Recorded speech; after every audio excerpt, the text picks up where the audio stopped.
اهلا بيكم في قناه كايرو جاردن، قناه الزراعه المنزليه. النهارده هقول لك ازاي تزرع البصل من بصل صغير قوي زي ده.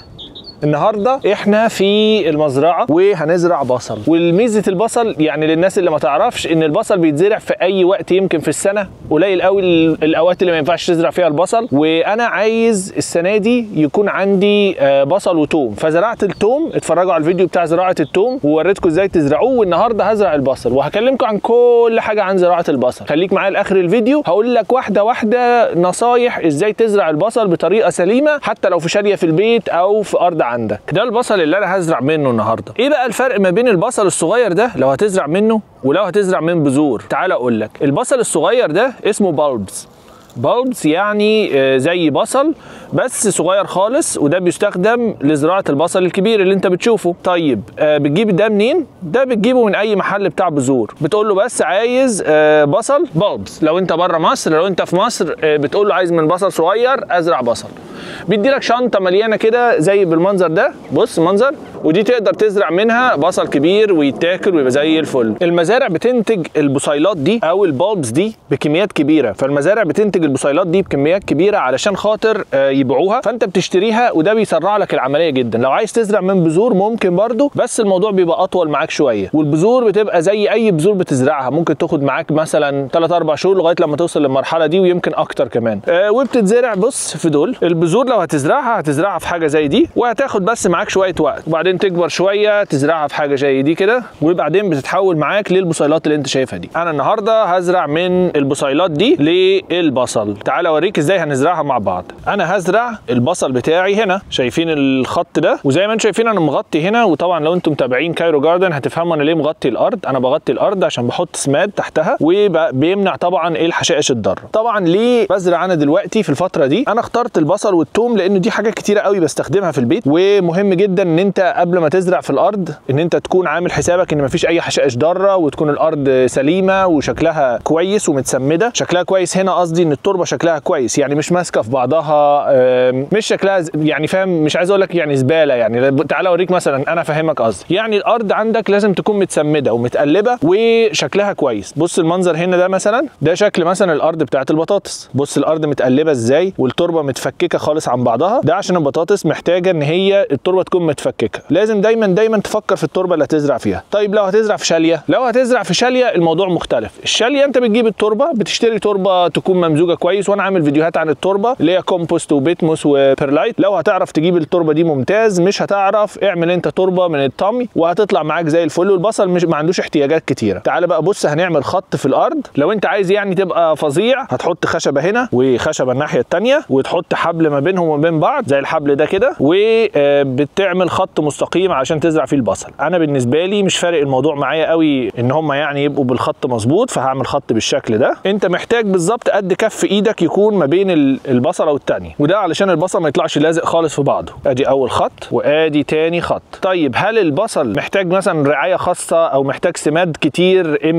MPK والحاجات ده؟ لا، مش محتاج الكلام ده كله. ليه بقى؟ لان الMPK النيتروجين ده للاوراق الخضراء، بالنسبه للبصل هو محتاج بوتاسيوم اكتر وحاجات اللي هي بتاعت الجذور. بس يفضل لو انت يعني هاوي ما تشغلش بالك قوي بموضوع التسميد ده، غير شويه كومبوست. يعني تجيب كومبوست عادي من عند الراجل وتحطه تمزجه في الارض وتقلبه، حتى لو شاليه عندك في البيت، وهيطلع معاك زي الفل، لان البصل احتياجاته مش فظيعه. طيب احنا وضبنا الارض دلوقتي، تعالى اوريك هنزرع البصل ازاي. قبل ما تزرع البصل الصغير ده في حاجات لازم تخلي بالك منها. اول حاجه البصله لازم تكون جامده، ما تبقاش ورق. لو دوست عليها كده بايدك بالراحه لقيتها بقت زي الورق ودابت معاك، تعرف ان البصله دي باظت، ما ينفعش تزرعها. بصله لازم تكون قويه كده، اول ما تدوس عليها تحس ان هي ناشفه معاك. دي اول حاجه. تاني حاجه البصله بتتزرع الجزء ده تحت اللي بيطلع منه الجذور، والشايف الاخضر ده هو بدا يطلع عشان اوري لك ان ده اللي بيطلع منه الورق الاخضر الطويل. حتى لو مفيش ورق طالع معاك، شايف الجزء ده فيه زي جذور كده، وده اللي بيتحط تحت، والجزء التاني ده اللي بيتحط فوق. تحطها بالشكل ده. تعال اوريك هنزرعها ازاي في التربه. هتعمل خرم بالشكل ده في التربه، ما يبقاش عميق قوي، بس يبقى ضعف حجم البصله بتاعتك.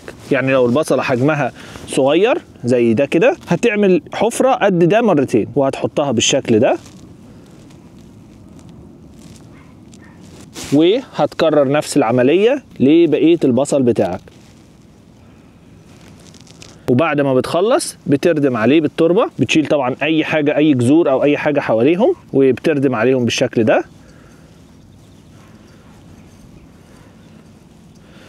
وبتدوس عليه بالراحه خالص كده، وبتديله ميه.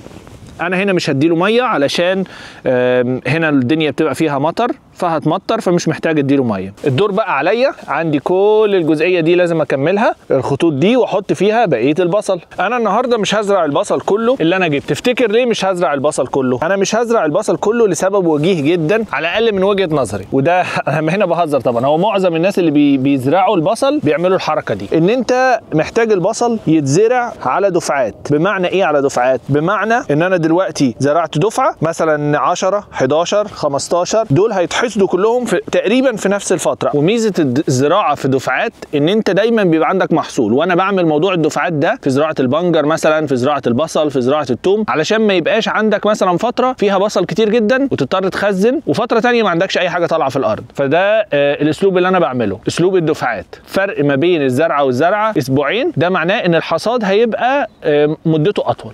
دلوقتي انا هكمل الاخرام اللي انا بعملها علشان نحط فيها بقيه البصل. اكتبوا لي في التعليقات لو جربتوا تزرعوا بصل قبل كده، وازاي التجربه كانت بالنسبه لكم. هل عملتوا حاجه مختلفه على اللي انا بعمله، ولا طريقتكم هي؟ طبعا بالنسبه للشاليات نفس الفكره بالظبط. اختيارك للبصل اللي هتحطه لازم يكون للبصل الكبير، يعني الاولويه عندك للبصل الكبير مش الصغير. لو لقيت فيه بصل صغير من البصل اللي هو البذور ده او هنسميه البالبس، ما تحطهاش، حط بس الاولويه للكبير. الصغير ده لو انت مثلا عندك زياده او حاجه. ومعظم الوقت اللي بيدي لك بصل بالشكل الصغير ده عشان يكبر عندك بيدي لك كميه كبيره، فدي فرصه بالنسبه لك ان انت تقدر تختار.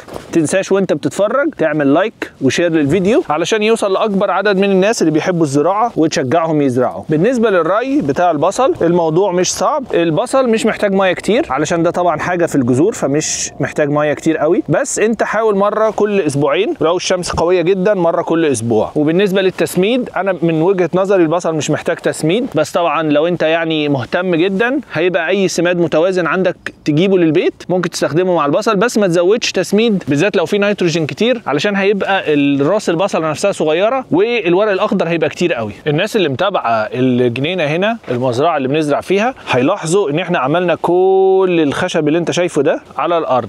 احنا حطينا نشاره الخشب دي وحطيناها تحت الكفر الاسود ده علشان خاطر ما يطلع لناش حشائش بالهبل. يعني الحته دي كلها بتبقى مليانه حشائش، فللسبب ده حطينا كل نشاره الخشب دي فوق كفر من الكفر الاسود ده. الكفر الاسود ده بيمنع الحشائش، وتحط نشاره الخشب فوقيه تبقى حاجه طبيعيه وممتازه، وبتمنع ظهور الحشائش علشان الجنينه ما تتحولش او المزرعه ما تتحولش الى كلها بقى زرع وحشائش كده بالهبل وبيدخل على الارض الزراعيه بتاعتك. بكده بكون زرعت اول كميه بصل عندي او بذور البصل اللي احنا اتفقنا ان هي احسن شويه من ان انت تروح تشتري بذور للبصل لان هي بتاخد مده اقل.